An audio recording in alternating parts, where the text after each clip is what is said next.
from seeing and understanding the benefits of liberalized economic policies and free societies. If Congress fully lifts the embargo, there could be a huge boom in tourist industry.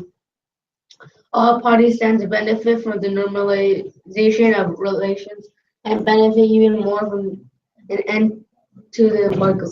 Trade flows will benefit business, manufacturing, agricultural exports, and international diplomacy. Our nation's reputation in the Western Hemisphere has been hamstrung by a Cuban policy for generations.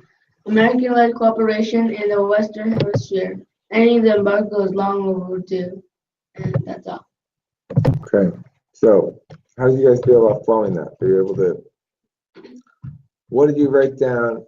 See, when I see you flowing, that's not how we want the flows to look. Ideally, right? This is fine. That's good. Right. Okay. So, you want them numbered. He should have numbered them. If he didn't number them properly. He didn't say which one. He didn't say whether he wanted a sub point. Okay, yeah, you need to do that. But the thing is, if he doesn't do that, and your opponents may not, then you need to ask in the first crossfire. How many subpoints did your contingent one have? No, well, you're going to ask him. Okay, in the crossfire. So if after he's done speaking, you have holes in your flow, you're not sure. Wait, was there 2 subpoints or 1 subpoint in contingent one? I couldn't tell. Ask him in the crossfire. That's the point of the first crossfire is to clarify stuff like that. Okay. Kind of. We continue to have this problem. Now look.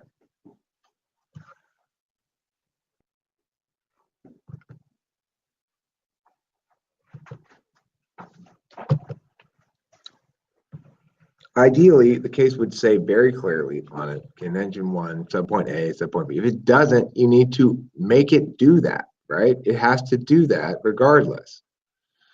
You have to know that, oh, this is a different subpoint, and say subpoint A or subpoint B, or you can change the document. I'm getting to it right now. I've left that page.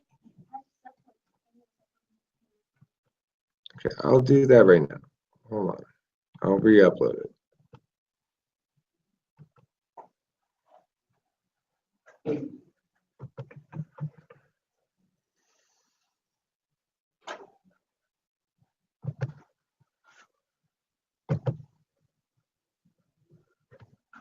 All right, so the answer to the question, how many subpoints or whatever does it have, is as many distinct tags as it has, that's how many points and subpoints it has. So, remembering that the tag is the description of the, well, let's look. Okay, so contingent one is ineffective. The embargo hurts the average citizen and economy, but not the ruling elite. So I'm going to re-tag this. Contingent one.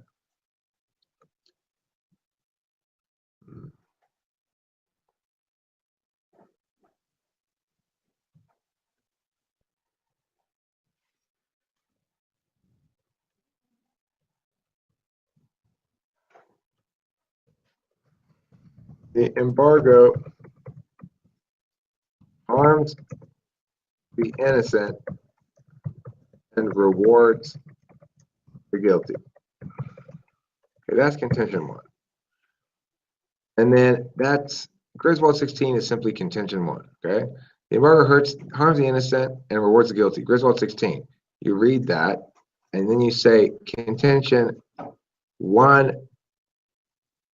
Let's make the second one just contention two. Let's do that.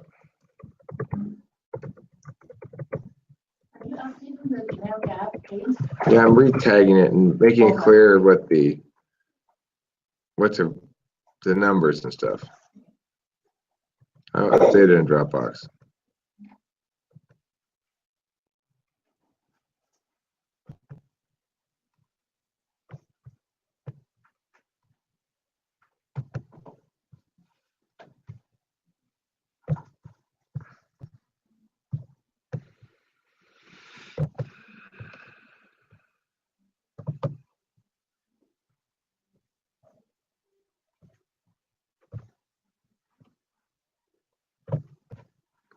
Contention 3.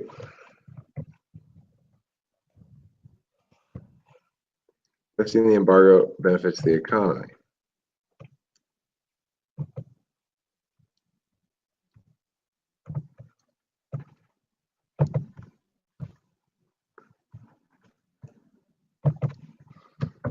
Contention 4, I'm going to retag that as well. I'm going to call it positive impacts in multiple areas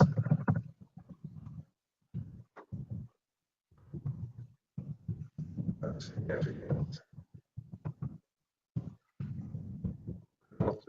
Positive impacts in multiple areas from normalization. Okay. This will go chow chow.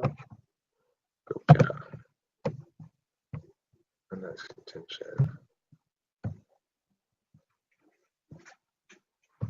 4. This is going to be a better way to number this thing.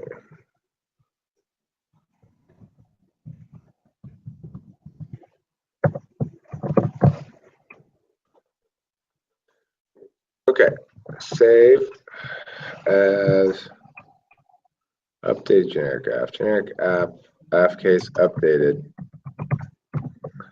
And I'm going to save it as data C.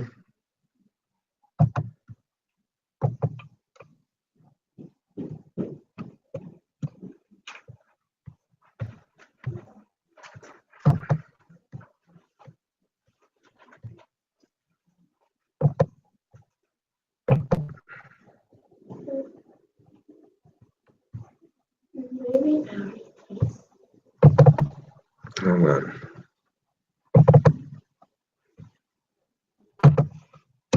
Okay, so let's retag. I just retagged this. So go down your flows. I want you guys to set aside that flow. Well, don't set it aside, but I want you to write the following things as your 4. The app now has 4 contentions. There are clearly 4 contentions, nothing more.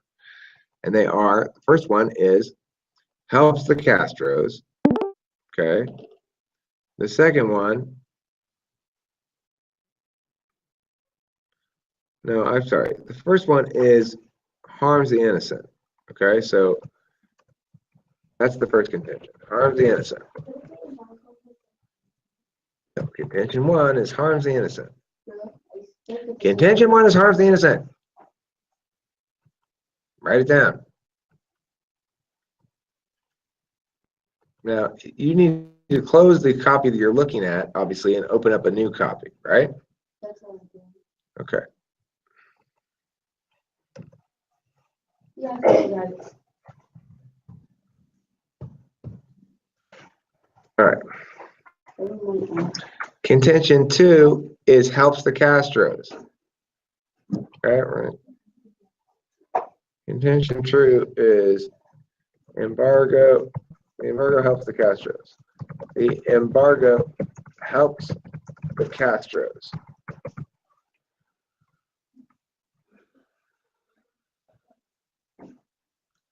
Contention 3 is benefits the economy. Lifting the embargo benefits the economy.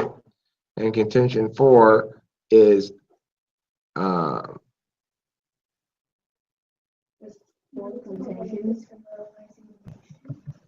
yeah, positive impacts in multiple areas from, okay. Multiple areas of gain from normalization. All right, so now I've re-worded it again a little bit. Let me upload. Hold on, I'm gonna yeah, close it when you're looking at it and get ready to reload it. Yeah, well, wait a sec. Now it's been updated again, so get the new version.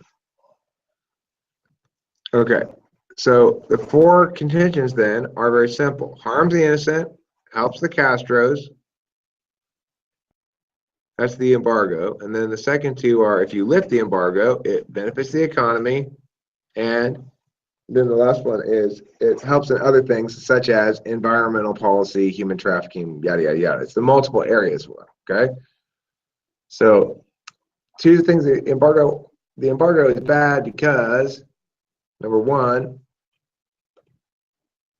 contention one is harms the innocent. Contention two helps the Castros.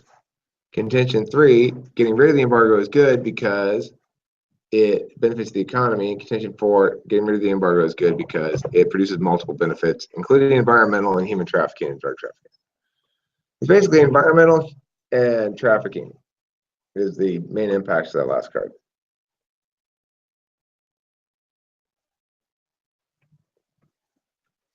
Okay, so now we're ready to read the NAG case. Eric, do you have the most recent version of that case open now? Yeah. Okay, good.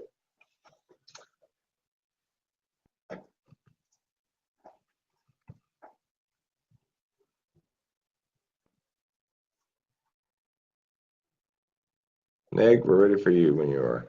That's you, Kalina.